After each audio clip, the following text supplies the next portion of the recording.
So what's the difference between a public trust and a private trust? A public charitable trust has for its objects the members of an uncertain and fluctuating body. A trust for the benefit of workmen or employees of a company, however numerous, would not be considered as public charitable. So let us say there is an industrialist who says, I want to, I employ some 5,000 people in my chain of industries. I want to create a trust for their benefit, their spouses, their children. It's still private because who are the beneficiaries? Employees of that company.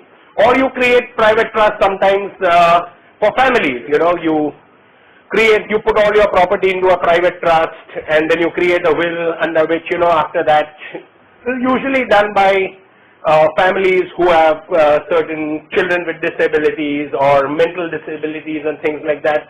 So all the funds, assets are put in that private trust and there are trustees who will administer that trust so that those kind of children can be taken care of, etc. So private trusts still have their value in this country, but a public trust is for what is called an uncertain and fluctuating body of persons.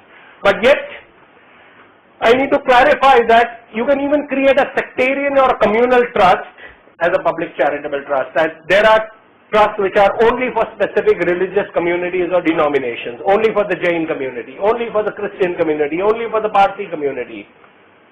The thing over here is, if you were before the Income Tax Act of 1961, they are tax exempt. But any institution that you will create post 1961 for any community, you will not get your 12A registration, which is you won't be a tax exempt organization. So that is the only difference over here. And also management largely by family members does not determine the public nature of the trust. This brings us on to that very vital question. Supposing I have created an organization like, let's say, a trust, where only my family members are trustees, me and my spouse, me and my 3 brothers, does it become public or private? The question under law is not who's managing it, for whose benefit is it. If the beneficiaries are public, it's a public charitable trust.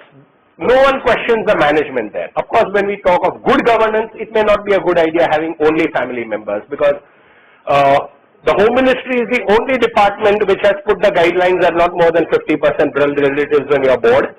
And even Credibility Alliance under its norms of good governance has recommended that not more than 50% of blood relatives on your board.